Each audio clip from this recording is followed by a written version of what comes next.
Dos contatos imediatos. Durante 2 horas, uma rede de TV americana fez um balanço de tudo o que se sabe sobre objetos não identificados, discos voadores e seres extraterrestres. Você vai ver agora os principais momentos deste especial que foi assistido por milhões de pessoas nos Estados Unidos e no Canadá. Good evening. What do a colonel in the United States Air Force, O programa da TV americana foi conduzido por Mike Barrell, um dos apresentadores de maior credibilidade nos Estados Unidos. Foram 2 horas de debates, entrevistas e até um satélite ao vivo, direto de Moscou. No começo, Mike Barrell levanta uma dúvida que todo mundo tem quando se fala de discos voadores. É possível existir uma nave capaz de viajar milhões e milhões de quilômetros até atingir a Terra? Para responder a esta pergunta, ele convidou o astrofísico Thomas McDonald, que é um especialista no assunto. A grande vantagem das viagens espaciais, diz ele, é que no espaço podemos acelerar até atingir velocidades próximas à da luz. Os foguetes de fusão, que usam hidrogênio ou hélio, já têm o combustível pronto no espaço. Não precisam, portanto, carregar peso. Além disso, diz o Dr. McDonald, consegue-se uma energia milhões de vezes maior comparando-se com os foguetes que usamos na Terra. Outra dúvida comum é sobre a natureza das aparições dos discos voadores. O apresentador Mike Barrell pergunta: afinal, se os extraterrestres querem causar impacto, por que não aparecem num lugar bem conhecido, como a Casa Branca, por exemplo? Mas o fato é que isto aconteceu.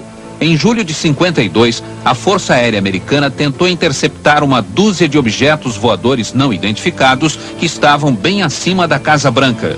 Esta aparição acabou se transformando no acontecimento de maior impacto no país desde a Segunda Guerra Mundial. Este oficial garantiu na época que os objetos não tinham nada a ver com os projetos secretos que estavam sendo feitos no país. Este outro admitiu que os objetos podiam ter origem interplanetária. E o representante da Marinha disse que não conhecia nenhum míssil ou aeronave com a forma de um disco voador. Para dar uma satisfação à opinião pública, a Força Aérea Americana criou uma unidade de investigação que chamou de Projeto Livro Azul. E Mike Barrell está agora com 2 oficiais americanos que estiveram envolvidos pessoalmente com o projeto. O coronel Robert Friend, que chefiou as investigações por 5 anos, e o coronel William Coleman, ex-porta-voz do Pentágono.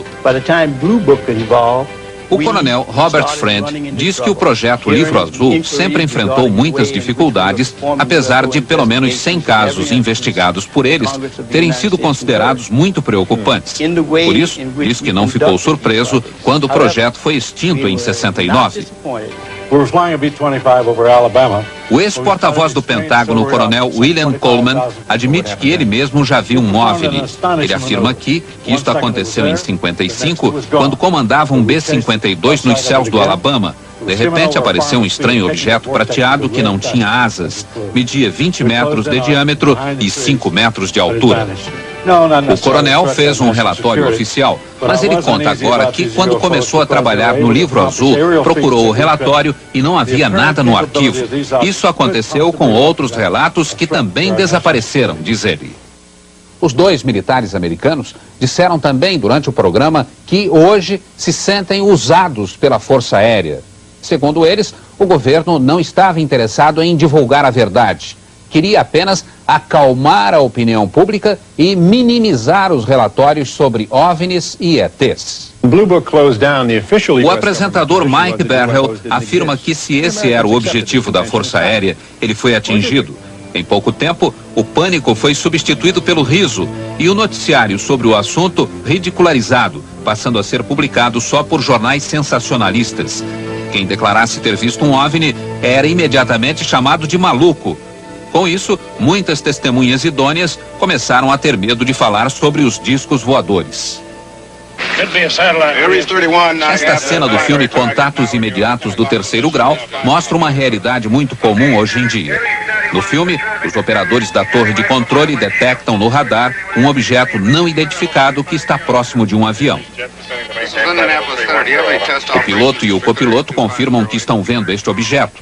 Mas quando os operadores perguntam se eles querem relatar oficialmente o incidente, a resposta é não.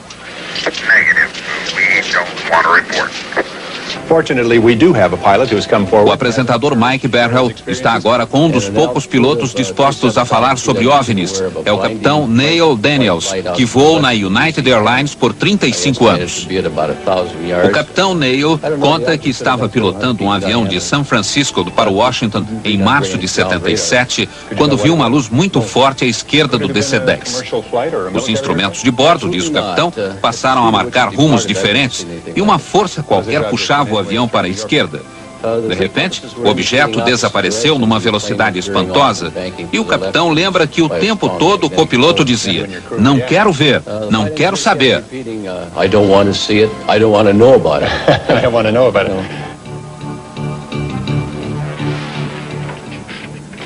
O interesse pelos discos voadores provocou uma onda de filmes de produção barata, principalmente na década de 50, e também estimulou imaginações de pessoas em busca de fama e dinheiro através de fraudes e falsificações. O autor deste filme jogou discos e objetos em frente à máquina fotográfica. Um outro falsificador disse que fez estas fotos depois de ser sequestrado por seres alienígenas.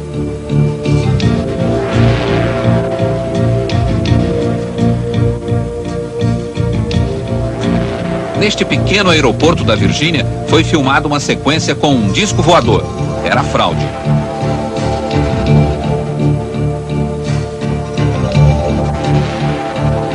Esta fraude vem da Suíça. Um fazendeiro disse que foi sequestrado por ETs. A nave que ele fotografou foi achada no curral da fazenda. Mas o apresentador Mike Barrell mostra também muitos filmes e fotos que ainda são uma incógnita. Este executivo de uma firma de computadores e a mulher dele estavam juntos e conseguiram filmar um estranho objeto voador. Oh, good God. I don't know. About plane. I'm going to tell you something, honey. I don't know what the hell it is. Este outro filme foi feito na Guatemala por uma equipe que filmava um comercial de automóveis. O cinegrafista Robert Perry também conseguiu um documento importante quando estava no Canadá. O objeto, filmado a uma velocidade muito baixa, aparece bem nítido. Robert Perry conta que o objeto se transformou num incrível show de luz e que, segundo técnicos, estaria viajando a mais de 48 mil quilômetros por hora. Outro documento importante conseguido pelo programa americano veio de Gulf Breeze, esta pequena comunidade da Flórida que tem cerca de 6 mil habitantes. Aqui, mais de 100 pessoas viram um estranho objeto por vários dias. Gulf Breeze é uma cidade cercada por bases militares, mas nenhuma autoridade afirma ter visto qualquer coisa estranha. A maioria das testemunhas foi reunida pela produção do programa num auditório local e levantaram o braço quando o repórter perguntou quem tinha visto um OVNI. How many people in this room tonight have seen a UFO? Raise your hands, please. O apresentador Mike Barrell diz que um dos moradores de Gulf Breeze, chamado Ed, tirou muitas fotos do OVNI, mas fez questão de não aparecer. E aqui estão as fotos de Ed. Segundo ele, um estranho raio de luz o paralisou. Ed levitou um pouco e depois caiu. Esta é a foto mais famosa de Ed, que ele tirou uma semana depois, através do para-brisa do caminhão. O OVNI está pairando a menos de 1 metro do chão, a ponto de se ver o reflexo no asfalto. Ed também conseguiu fazer este filme, escondido atrás das árvores no jardim de casa. Reparem como o objeto vai de um lado para o outro.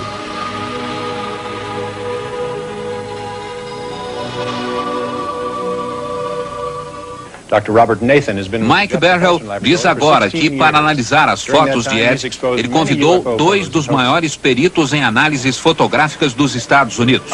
Um deles é o Dr. Robert Nathan, que trabalha há 16 anos para a NASA. Vejam o que ele diz.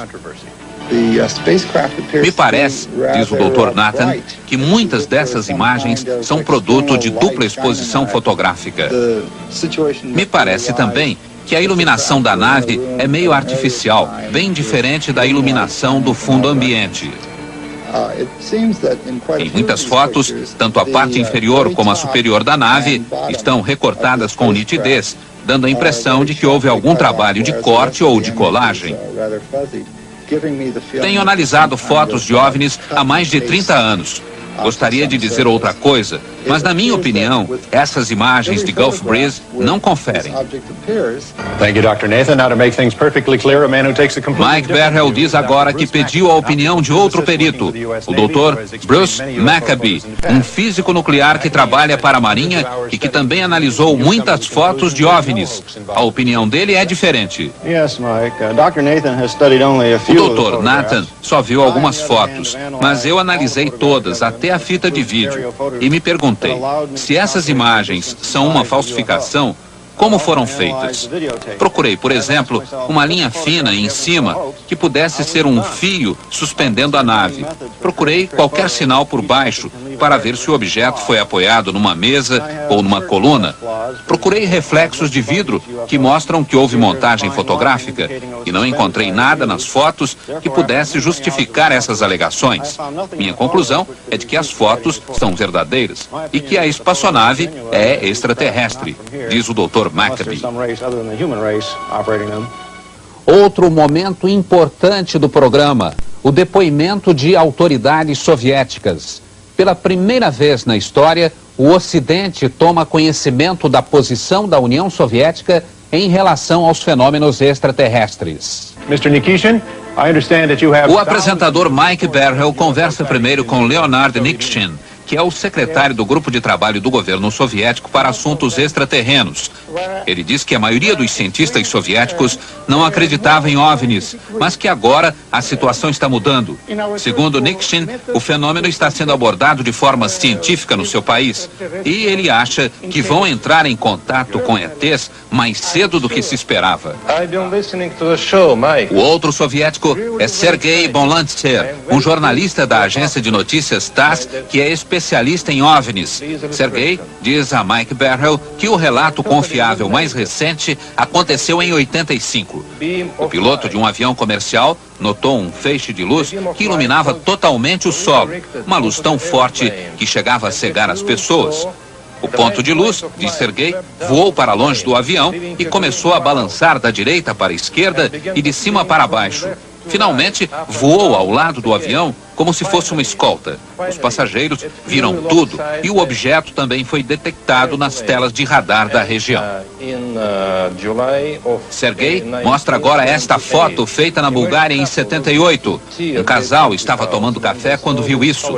A foto foi feita com uma câmera Polaroid. Sergei informa que este outro OVNI foi visto perto de Murmansk, no norte da Rússia, quase na fronteira da Finlândia. Vocês vão ver agora um momento dramático do programa. Os depoimentos de 3 pessoas que teriam sido sequestradas por seres extraterrestres. Para garantir maior veracidade a esses depoimentos, todas foram hipnotizadas. As 3 testemunhas nunca se viram. Mas o estranho é que as histórias são muito parecidas.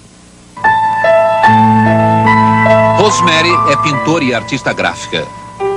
Mora no East Village, em Nova York. Ela machucou o joelho e agora se recupera do acidente. Al Hassine mora no Bronx, também em Nova York, com a mulher e a filha de 12 anos. Ele trabalha na companhia telefônica e gosta de tocar guitarra. Liza Salviano mora em Nova Jersey, tem 28 anos, é casada e está grávida. Liza trabalha como secretária.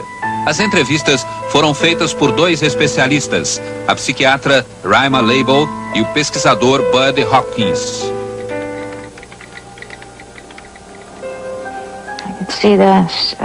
Posso vê-los agora por cima da cidade. Tem uma luz muito brilhante, muito intensa. Quero ver o que é, mas não consigo.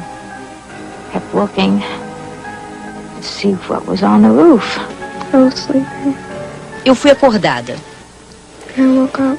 Estava dormindo. Queriam que eu fosse com eles. As janelas estavam fechadas. De alguma forma, eu passei pelas janelas. Eu parecia flutuar. Não parecia que eu andava. Parecia outra coisa. Quando se anda, a gente vai para cima e para baixo. Mas era tudo plano. Depois, eu estava numa sala de controle, ou algo assim. Parecia um consultório médico. Todos eles estavam lá. E senti que alguém me tocou. Are you alone? No, they're all over. How many of them are there around the table? At least 4 or 5. Eles eram uns 4 ou 5. And are they all doing something or are they all watching? No, they're watching too. Mas só um me tocou. How many of them are actually doing something? One. They're so ugly. Eles são What makes them feios so ugly? They look mean. e parecem maus. They look mean. They don't smile. Não sorriem. God, he's ugly. São muito That is feios. an ugly thing. Parecem mal feitos, Very ugly. distorcidos. His head looks so pathetic. His head's like Os crânios são pontudos na frente e crescidos atrás. Os olhos são muito pretos, inclinados. Tem rugas no lugar das pálpebras. Parecem olhos de lagartixa. São olhos pretos. Totalmente pretos. O momento mais polêmico do programa é o depoimento de um agente secreto americano. Ele recebeu o nome de Falcon. E para ter a identidade protegida, todos os depoimentos foram feitos com a imagem e a voz distorcidas. A produção do programa afirma que fez todas as investigações possíveis e garante que ele é realmente o que diz ser. Um agente ligado a um serviço ultra-secreto que investiga fenômenos extraterrestres, o MJ-12. O agente Falcon diz que o MJ-12 foi criado pelo presidente Truman na década de 50 com o objetivo de conseguir informações sobre OVNIs e submeter estas informações à investigação científica.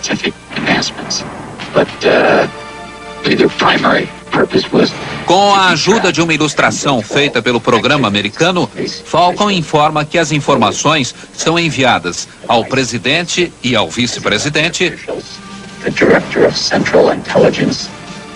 ao diretor da CIA e ao diretor da Agência de Segurança Nacional. Falcon diz também que o MJ-12 funciona aqui, no Observatório Naval em Washington, que pertence à Marinha. Peter Leon foi produtor executivo de notícias da rede de TV CBS em Los Angeles e ele diz que esteve pessoalmente por 2 vezes com um agente chamado Falcon. Leon diz que checou as credenciais e está convencido de que ele é realmente um agente. Segundo Falcon, o primeiro grande incidente envolvendo extraterrenos aconteceu em 47 no Novo México. Aparentemente, um OVNI sofreu uma pane e caiu no deserto. Na época, mais de 100 pessoas viram o acidente e foram até lá. Um pouco mais distante, havia uma cápsula ejetora com 2 ETs. Os corpos foram recolhidos pela Força Aérea e levados para uma autópsia. O major chegou a recolher e fotografar um pedaço da nave. A Força Aérea abafou a história, mas, segundo Falcon, um dos extraterrestres estava vivo. O primeiro alienígena, diz Falcon, foi capturado no Novo México depois que sua nave foi acidentada. O alienígena, chamado Abby pelo governo, foi mantido em cativeiro. Aprendemos muito sobre a cultura, a raça e as espaçonaves dos alienígenas. Falcon disse que outras naves desceram numa base americana também por problemas técnicos. Mas 2 ETs foram capturados e depois entraram num acordo com o governo. Segundo Falcon, eles tinham o controle total de uma base no estado de Nevada. Falcon afirma que, atualmente, só um deles vive lá. Este alienígena, diz Falcon, visitou um terceiro alienígena também dentro de um programa de trocas e tem sido hóspede do governo americano desde 82. Falcon diz que eles vivem muito, de 300 a 400 anos, e são muito inteligentes, com um QI superior a 200. Outra curiosidade, gostam de vegetais. Falcon afirma que já esteve com eles e diz agora qual o aspecto destes extraterrestres. Eles têm de 95 centímetros a 1 metro de altura. Os olhos são extremamente grandes, com um formato próprio. Têm várias pálpebras internas e os olhos são 2 vezes mais brilhantes do que os nossos. Tem 2 aberturas onde ficaria o nariz. E a boca é pequena. Não tem dentes como os nossos. As gengivas também são diferentes. Os órgãos internos são muito simples. Tem um só órgão que funciona como coração e pulmão. O sistema digestivo também é muito simples. A estrutura da pele é, digamos, uma pele elástica e dura, talvez endurecida pela exposição ao sol.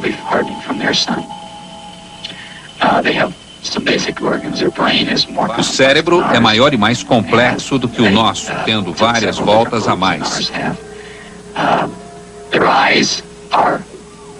Os olhos são controlados pela parte de trás da cabeça. Tem uma audição muito melhor do que a nossa, superior mesmo à dos cães. Os órgãos sexuais são distintos. Existem machos e fêmeas. A bexiga é que se encarrega da função excretória. E tem um outro órgão que os cientistas acreditam ser responsável pela transformação de excrementos sólidos em líquidos. Não tem polegar. As mãos só têm 4 dedos. Os pés são pequenos e parecidos com as mãos. O apresentador Mike Barrell lembra que o que foi dito aqui pode não passar de uma fantasia. Mas ele lembra também que muita coisa que era vista como fantasia hoje é uma realidade. Computadores que ocupavam salas inteiras agora cabem no bolso. Transistores do tamanho de um pão de forma agora têm o tamanho de uma abelha. E hoje em dia, diz Barrell, podemos enviar mais informações usando um feixe de luz do que Thomas Edison conseguia transmitir por 5 dias através de 1000 toneladas de fio de cobre. Mike Barrell reafirma que tudo o que se diz sobre OVNIs e ETs não pode ser visto como uma verdade científica, e sim como uma especulação. Mas a especulação, diz ele, também pode funcionar. Especulamos sobre alguma coisa que substituísse a caminhada e inventamos o automóvel. Especulamos sobre voar e fomos à Lua. Mas esta noite, diz Mike Barrell, estamos especulando sobre eles, os extraterrestres, e não sobre nós, não sobre a nossa tecnologia, mas a deles. E talvez o futuro nos reserve uma surpresa. Talvez não estejamos sozinhos neste universo de 10 bilhões de galáxias.